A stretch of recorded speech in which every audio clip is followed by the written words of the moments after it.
Now, it's time to say a very, very good morning to Sir Geoffrey Clifton-Brown, Conservative MP for the Cotswolds, but also from the Public Accounts Committee as well. Wrote a very interesting piece in the Telegraph the other day about why it's time to lift the lockdown and how that should happen. Sir Geoffrey, very good morning to you. Welcome. Good morning, Mike. Thank you very much. Thank you very much indeed for joining us. I mean, we at talkRADIO here, as you probably know, have been banging the drum for, the lockdown to be lifted sooner rather than later, not least because of the sort of collateral damage that it's causing, not just to the economy, but also, of course, to, the health of the nation, the health of our children and all of that. So, I mean, look, I'm very pleased to see that Downing Street's now having the conversation. How do you think that's all going?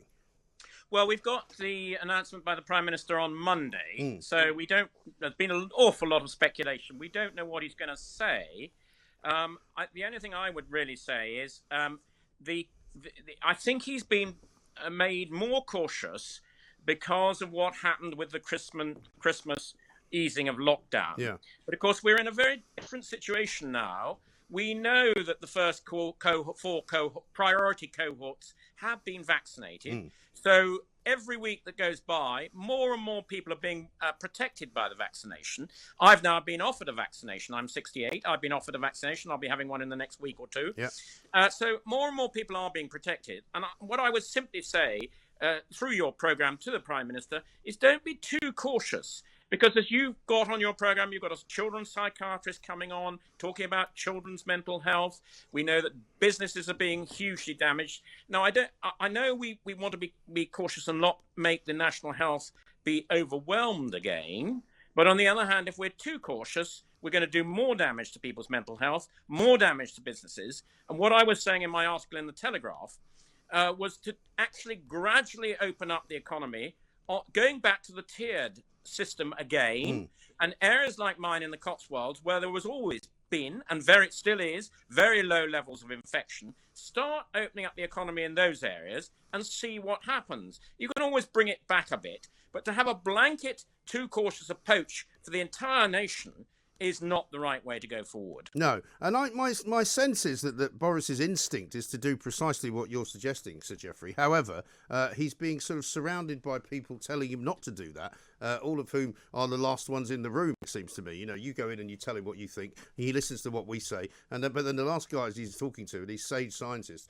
who seem to have a sort of unerring fear of the outside world, and who seem to be trying to kind of cocoon us all from any kind of risk whatsoever, which is madness to me.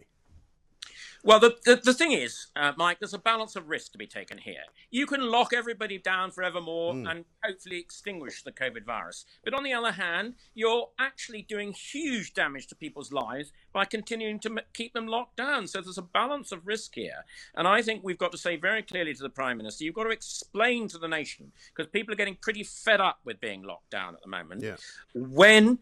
Let's have a roadmap, a realistic roadmap, out of this lockdown, and that realistic program should include hospitality industries as from Easter onwards. After all, they were not getting their Christmas receipts. They're unlikely to get their Easter receipts. If they don't get their May bank holiday receipts, we'll find more and more of them go out of business and people will lose their jobs. So this is a really serious moment in the whole COVID virus episode. And I would say to the Prime Minister, just be equally caring about the economy, caring about people's freedom, their mental health, as you are about how many people catch COVID. As long as the hospitals are not being overwhelmed, then try it gradually in the tiers system. Yes, and hospitals have not been overwhelmed, never were overwhelmed, despite the fact that we saw the biggest leap in cases in January than we've ever seen, despite the fact that there was a winter crisis in the NHS like there always is. You know, it somehow managed to keep everything under wraps, and it managed to not lose control of the situation. But the thing about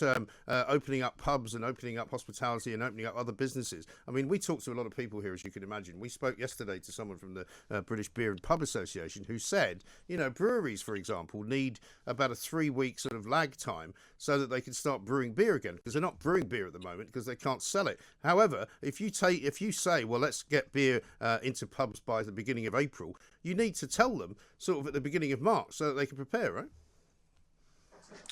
Mike, you said some really important things. Let me comment on one or two of the things you said in that question. Firstly, you said there is always a winter spike in the NHS, which there is. We always seem to end up with a flu crisis. We don't hear about flu nowadays. Right. The cases in hospitals at the moment, largely I think because of the vaccination of the most vulnerable group over 80, are coming down by 1,000 a week. So that's all going in the right direction. The number of deaths, mercifully, is going in the right direction. So, I mean, that all needs to be considered. And you're absolutely right about the Pubs Association. When we locked down last time, there were thousands of pubs that had to throw beer away because of the short notice they were given on the lockdown. Let's not do the same thing. And whatever Boris says on Monday, let's have a planned lockdown so that everybody has time to adjust, time to make the beer, get it into the pubs, whatever it is, when they're allowed to open. But let's, for goodness sake, in some areas, have a trial period of opening and just see what happens. Yes, I think that's absolutely right. Because there does seem to me that there are some people in the cabinet, I'm not going to name any names, as I don't want to get you into any trouble to get you to nod sagely. But the point is some people seem to be completely unaware or unwilling to take notice of those people who are being damaged by the lockdown outside of COVID, the collateral damage people, as I call it, because that's a massive thing now. But it seems as though some people in government just are not willing to even consider that. And I don't know why, Mike. If they looked at their emails, every member of Parliament must be getting emails like I am of desperate stories of people who are surviving in this lockdown. They can't help but know what's going on out there, and they should balance that against what the medics are saying. As I said earlier in your interview, you can lock down people, everybody forevermore, and probably stamp out this virus. But at the same time, you'll have done huge damage to people's mental health. You'll have wiped out the economy. We can have a really big job when we are allowed to be unlocked, getting the economy back going again, getting people's jobs up and running again. That's the real priority, because just as much damage is being done by locking down the economy too long as it is actually unlocking too soon. So Boris really needs to come up with a realistic roadmap on Monday. And above all, I think he needs to give parliamentarians and the country as a whole much more evidence that he's considered the wider economy. Yes, I think that's absolutely right. And how concerned are you, Sir Geoffrey, about the way that this has all been done in terms of, for example, I mean, I was quite shocked, as many people were, when Matt Hancock got up last week and declared that there would be a 10-year prison sentence for people who lied on a piece of paper about where they'd been on holiday. Now, of course, we don't want anybody doing that, but nevertheless, the ability of the Secretary of State for Health to suddenly impose a new maximum prison sentence on a crime which previously didn't exist does seem to be slightly concerning for those of us who believe in democracy. Well, this is ridiculous, and I protested about it in no uncertain terms, as did others of my colleagues in private. The first case where a constituent faces a horrific murder and somebody gets less than 10 years, they're really going to come down on this policy. And the first person that's sentenced for doing something relatively minor that gets sentenced under it, there's going to be a massive media campaign and they're going to have to alter it. The law is not something you use as some form of government's communications agency. There are other ways of doing that. The law is there as a serious instrument for when people commit serious crimes. And it's got to be proportionate. The sentence has got to be proportionate for the crime. And if people think it's not proportionate, then they will start to ignore it. That's the danger. Well, I think that has been the difficulty with this latest lockdown, because I would say anecdotally, I don't know what you see where you are, Sir Geoffrey, but anecdotally, people are more likely now to be out and about than they were back in the first lockdown of March last year, partly because many people have to go out and about because they have to work. They can't sit around at home all the time. And we seem to have become this split country now into those who can work from home in rather nice little front rooms and studies, and they've got lovely Apple laptops that they can use, and the people who are the real working people of this country, the men and women who physically have to be in a place of work in order to make any money. Well, that's the difficulty. If people start to feel that the government's policy is unreasonable, and I have to say, I think people have behaved wonderfully throughout this pandemic. Of course, there have been a few that ignored it, but I think people on the whole have behaved wonderfully because they've understood the danger.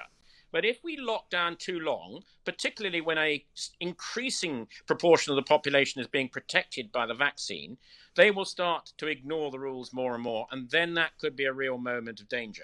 So whatever the Prime Minister announces on Monday, it's got to be realistic, It's got to be proportionate, and he's got to show Parliament, because after all, we have to renew these regulations at the end of March. He's got to show us that he's actually done a proper feasibility study into the damage that's being done to the rest of the economy, so that we can balance that against how long the lockdown is going to be imposed for. Yes, and I realise that once again that I'm stepping into areas which you may not wish to go into, but in terms of Rishi Sunak and his budget proposals, which will be coming up soon, are you one of those who thinks that, like me, the stimulus should come from government to start the economy going again, rather than the stimulus coming from the private sector, which has been battered about, unlike the public sector, and which really doesn't have an awful lot of spare cash at the moment? And I'm very much against the imposition of any new taxes.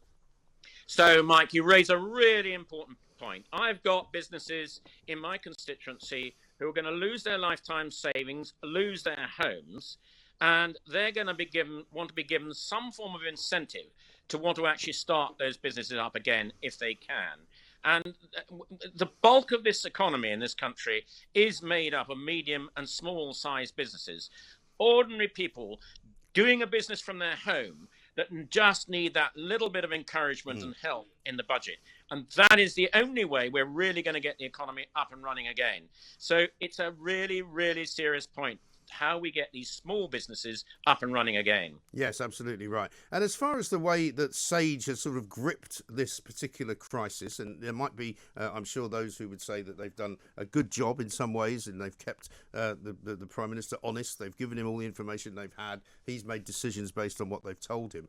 But I was asking this to someone the other day, how much of a role did Sage have before all of this happened? And how much do they cost us in terms of, actual hard cash? Because there seems to be an awful lot of them. Every so often you get another one popping up on TV who you've never heard of, raving on about how we're going to have another spike in the summer if we unlock too quickly. And I'm just slightly concerned that, we didn't vote for any of these people, and I don't particularly like what many of them do.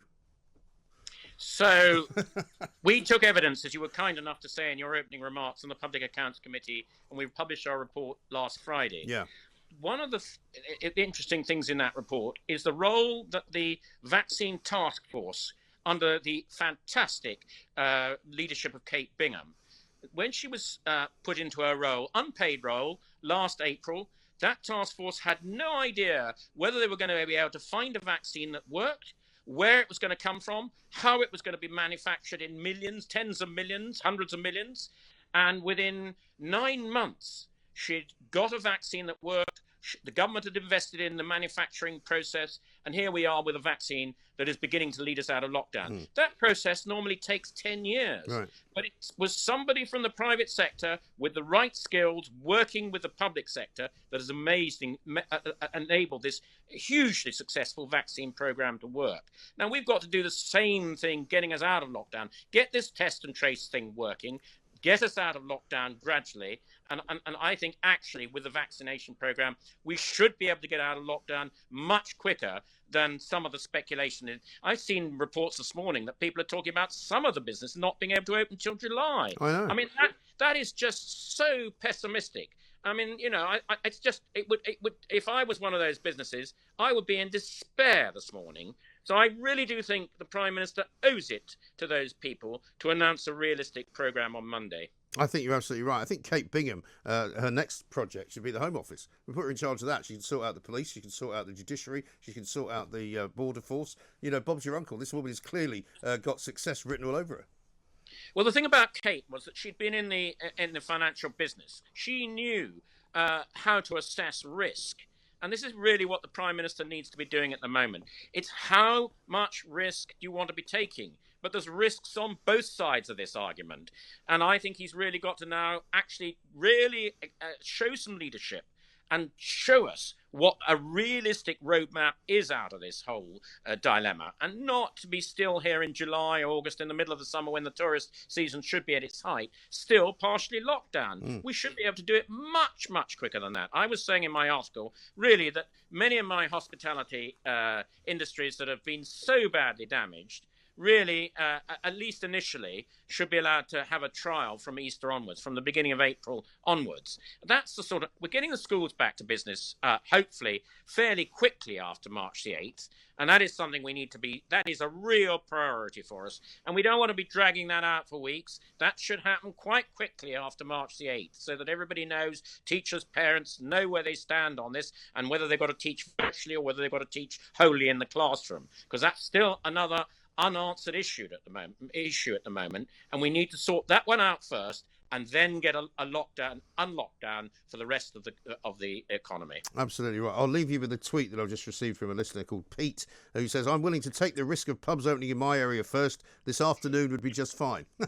And I think an awful lot of people feel like that, you know. What I'd say to Pete was, well, if you're prepared to perhaps have a takeaway beer or eat it in the pub garden, that might be the answer. The other thing is, when we do let pubs open, they've got to stick to the rules. I mean, we saw too many pubs with people actually not sticking to the rules, and I think that when we decide what the